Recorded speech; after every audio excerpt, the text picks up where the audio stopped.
ప్రజా రవాణా వ్యవస్థ ద్వారా దేశంలోనే 12 రాష్ట్రాలు తిరిగి ఇంటర్నేషనల్ రికార్డు సృష్టించాడు నల్గొండ జిల్లా గుర్రంపూడి మండలం బోదపాడు గ్రామానికి చెందిన నాగేష్.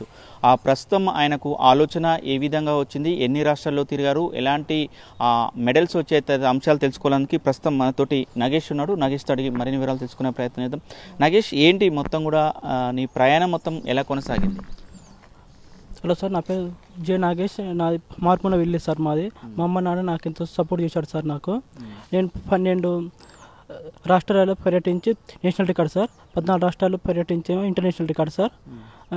నాకు 18 సంవత్సరాలు ఉన్న కాంచే 18 సంవత్సరాలు ఉన్నప్పుడే మన అన్ని దేశాలు చూడకుండా మన రాష్ట్రాల వరకైనా ఎలా ఉన్నారు, అక్కడ అక్షరాస్యత ఎలా ఉంది, ముందు రోజులలో ఎలా భవిష్యత్తులో అభివృద్ధి ఎలా చెందుతో వాటి మీద రీసెర్చ్ చేయాలని నేను 18 సంవత్సరాల కాంచి రీసెర్చ్ చేసిన సార్. నేను ఇందుకు మా అమ్మ నాన్న ఎంతో సపోర్ట్ చేశారు సార్. వాళ్ళు చేసి నన్ను చెన్నై, మహారాష్ట్ర, ముంబై, మధ్యప్రదేశ్, గుజరాత్, హర్యానా, బీహార్, ఉత్తరప్రదేశ్, ఢిల్లీ, పంజాబ్ తదితర రాష్ట్రాల్లో పర్యటించాను సార్. పర్యటించి అక్కడ ఆహారాలు ఎలా ఉన్నాయి, అక్షరాస్యత ఎలా ఉంది, అలా జీవిత విధానం ఎలా ఉంది, వాళ్ళు అక్షరాస్యత వల్ల వాళ్ళు ముందర ఉన్నారా, మన వాళ్ళు ముందర ఉన్నారా, వాళ్ళకి నాలెడ్జ్ పరంగా మన ముందర ఉన్నాం, వాళ్ళ ముందర ఉన్నాం, వాటి మీద రీసెర్చ్ చేయాలని రీసెర్చ్ చేసిన సార్. నేను ప్రజా రవాణా వ్యవస్థ ఉంది కదా, ప్రజా రవాణా వ్యవస్థను ఎక్కువ దేన్ని ఉపయోగించుకొని కూడా నువ్వు చేసావు? ప్రజా రవాణా అంటే మనకి ఓన్లీ గవర్నమెంట్ వెహికల్స్ సార్. నేను బస్సు, ట్రైను, పబ్లిక్ ట్రాన్స్పోర్ట్ ఉపయోగించుకొని రీసెర్చ్ చేసిన సార్ నేను అన్ని రాష్ట్రాలలో. ప్రయాణం చేసేటప్పుడు ఏమైనా ఇబ్బందులకు గురయ్యావా, ఇబ్బంది పడ్డావా? ఇబ్బందులు అంటే అక్కడ ఆహారాలు మన ఆహారాలు కొంచెం వేరుంటాయి సార్. అక్కడ ఆహారాలకు చాలా ఇబ్బంది పడ్డా సార్. అక్కడ వసతి కూడా మనకి ఉండడానికి చాలా ఇబ్బంది పడ్డా సార్. నేను మొత్తం ఇంటర్నేషనల్ సంబంధించిన బుక్ ఆఫ్ రికార్డు కూడా మీ పేరు దక్కిందని కూడా చెప్తున్నావు. ఎట్లా కృషి ఉంది, ఏమనిపించింది మరి ఆ రికార్డు రాగానే? చాలా సంతోషం సార్. నేను కష్టపడి 6 సంవత్సరాలకి ఇప్పుడు ప్రతిఫలం వచ్చినట్టు చాలా సంతోషం ఉంది సార్. నేను ఎందుకు నాగేష్ ఈ ఆలోచన ఫస్ట్లో ఏ సంవత్సరంలో వచ్చింది? అప్పుడు ఏ క్లాస్ చదువుతున్నావు, ఎందుకు వచ్చింది? ఫస్ట్ సార్ నాకు ఇంటర్మీడియట్ అయిపోగానే నాకు ఈ ఆలోచన వచ్చింది సార్. నేను అన్ని రాష్ట్రాలు ఎలా ఉన్నారు, మనం అన్ని రాష్ట్రాలు ఎలా ఉంటారు అని చూడాలి, వాళ్ళు ఎలా జీవిస్తారు, మనం వాళ్ళు సేమ్ ఉన్నామని చేయాలని సార్. నేను అంటే ఎవరికి చెప్పావు ఫస్ట్? నేను ఇట్లా ప్రజా రవాణా వ్యవస్థను ఎంచుకొని కూడా మొత్తం రాష్ట్రాలు తిరిగి రావాలనుకున్నప్పుడు ఫస్ట్ ఎవరికి చెప్పావు? అమ్మ నాన్నకి చెప్పావా, లేకపోతే మీ ఫ్రెండ్స్కి చెప్పావా, ఎట్లా?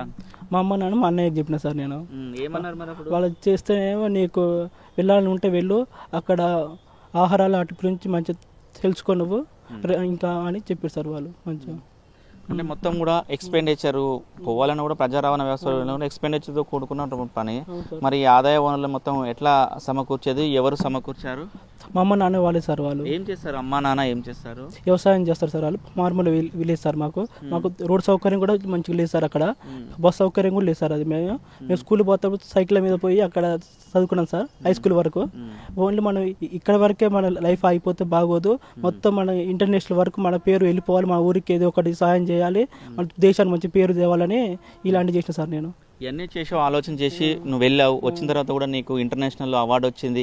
ఏమనిపించింది ఒక్కసారిగా నువ్వు పడ్డ కష్టానికి ప్రతిఫలం దక్కేదానికి? విలేజ్లో ఉన్న మీ ఫ్రెండ్స్ కానీ అమ్మా నాన్న కానీ ఏమనుకుంటున్నారు? అందరు చాలా సంతోషపడుతున్నారు సార్.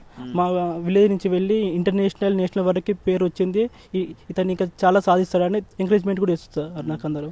ఫస్ట్ అవార్డు ఎప్పుడు వచ్చింది? ఫస్ట్ అవార్డు 2023 వచ్చింది సార్, నేషనల్ రికార్డు. 2024లో ఇంటర్నేషనల్ రికార్డు వచ్చింది సార్ నాకు. ఫస్ట్ అవార్డు వచ్చినప్పుడు ఫస్ట్ ఫోన్ చేసి ఎవరికి చెప్పావు? ఫస్ట్ ఫోన్ చేసి డైరెక్ట్ మా ఇంటికి పార్సల్ వచ్చింది సార్. అది కొరియర్ ద్వారా ఇంటికి వచ్చింది. వాళ్ళందరూ ఇంటికి ఊళ్ళో అందరికి గవర్నమెంట్ జాబ్ వచ్చిందేమో అనుకోరు. అందరికీ విలేజ్ బ్యాక్గ్రౌండ్ కదా సార్ వాళ్ళది, గవర్నమెంట్ జాబ్ వచ్చారు అనుకోరు. అది మా ఇంటికి వచ్చే లోపల ఒక 1 day 2 days మొత్తం అన్ని న్యూస్ పేపర్లలో మీడియాలలో వైరల్ అయిపోయింది సార్. వైరల్ అయిపోయి అందరికి తెలిసిపోయింది. ఏమన్నారు మరి అప్పుడు అమ్మా నాన్న ఫ్రెండ్స్? ఏమన్నా ఫస్ట్ అందరికి అర్థం కాలేదు సార్ ఈ రికార్డ్ ఎందుకు వచ్చిందని. నాకు అర్థం కాలేదు. ఒక 1 week తర్వాత అందరికి అర్థం చేసుకొని ఇంత పెద్ద రికార్డు వచ్చినందుకు చాలా సంతోషంగా ఉంది, ఇంకా సాధించాలని చెప్పారు సార్ మా అమ్మ నాన్న, ఇంకా చుట్టాలు, మా మామ వాళ్ళందరూ. ఇప్పుడు నెక్స్ట్ నీ ప్రయాణం ఎక్కడ మళ్ళీ వేరే ఏమున్నాయి? నా నెక్స్ట్ ప్రయాణం పద్మశ్రీ సార్. పద్మశ్రీ, ఇంకా పద్మశ్రీ ఒకటి, గిన్నిస్ రికార్డ్ ఒకటి, ఇంకా భవిష్యత్తులో ఇంకా భారతరత్న కార్డు కూడా వెళ్ళాలని ఆశ సార్ నాది. ఇంకా ప్రయత్నాలు ముమ్మరం చేసావా? మళ్ళీ ఎప్పుడు ప్రయాణం చేస్తున్నావు ప్రజా రవాణా వ్యవస్థ ద్వారా? నెక్స్ట్ మంత్ ఇక్కడ ఒడిస్సా స్టార్ట్ చేయాలనుకుంటున్నా సార్ నేను. ఇది చేసి అక్కడ పూరి అక్కడ భువనేశ్వర్లో మెయిన్ ఇంపార్టెంట్ ప్లేసెస్ ఉన్నాయి సార్. అక్కడ ఫుడ్ మీద అక్కడ కల్చర్ మీద రీసెర్చ్ చాలా ఉంది సార్. అక్కడ చేయాలని ఉంది సార్ నాకు. ముఖ్యంగా నువ్వు ఆ ప్రజా రవాణా వ్యవస్థ ద్వారా కూడా మొత్తం తిరిగిన క్రమంలో కూడా ముఖ్యంగా నీ దృష్టికి వచ్చిన ఏంటి, దేని మీద ఎక్కువ రీసెర్చ్ చేసినావు, అక్కడ ఏం కనిపెట్టినావు? ఆహారాలు సార్. ఆహారాలు ఒకటి, ఈ స్టడీ ఒకటి సార్. అది ఆహారాలు అక్కడ మన తెలంగాణ ఆంధ్రాలో ఉన్నంత మంచి క్వాలిటీ లేదు సార్ అక్కడ ఆహారాలు. అదొకటి స్టడీ సార్. స్టడీ ఓన్లీ మన సైడ్ మంచిగా ఉంది సార్. వేరే సైడ్ స్టడీకి అంత ఎంకరేజ్ ఇస్తారు. అందరు పనులకే పోతారు. బీహార్ వాళ్ళు వాళ్ళకి అక్షరాస్యతలో వాళ్ళ అమ్మ నాన్నకి అందరు పనులకే ఎక్కువ పోతారు సార్ వాళ్ళు.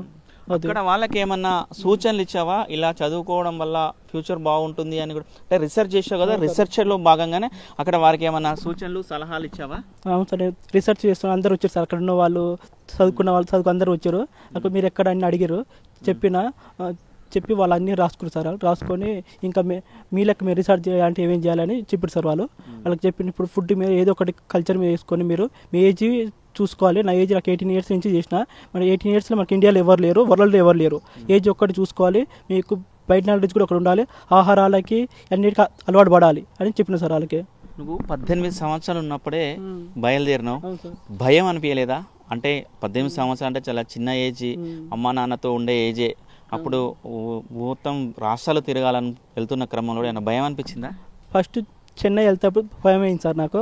భయం అయితే మాకు కాలేజ్ సార్ని అడిగిన, సార్ ఇట్లా వెళ్దాం అనుకుంటున్నా సార్, ట్రైన్ టికెట్ కూడా బుక్ చేసిన సార్, వెళ్తాను నాకు వెళ్ళాలని అనిపిస్తుంది సార్, నాకు భయం అవుతుంది సార్ అన్న.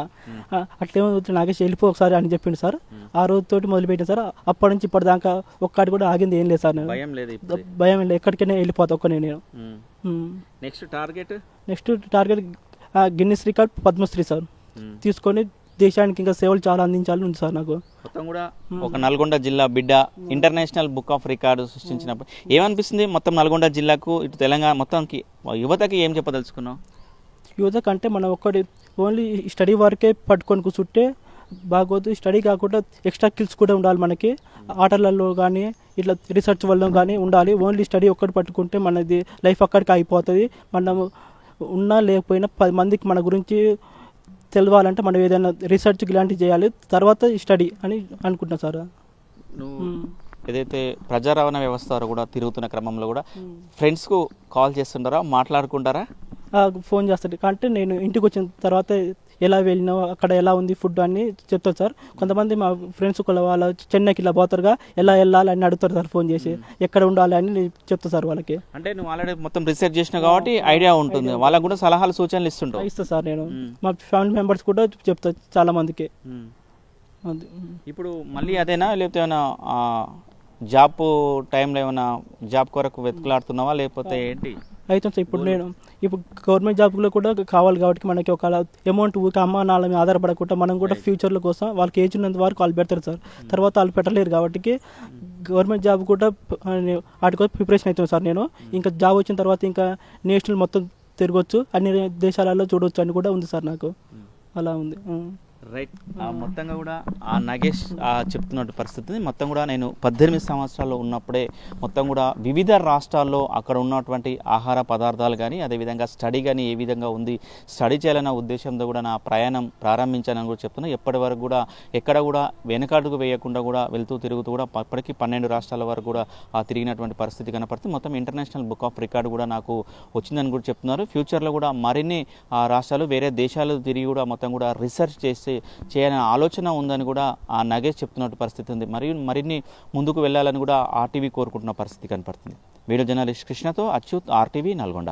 మరిన్ని వీడియోస్ కోసం ఛానల్ ని సబ్స్క్రైబ్ చేయండి. లేటెస్ట్ అప్డేట్స్ కోసం వాట్సాప్ ఛానల్ ని ఫాలో అవ్వండి. అండ్ లింక్ డిస్క్రిప్షన్ లో ఉంది.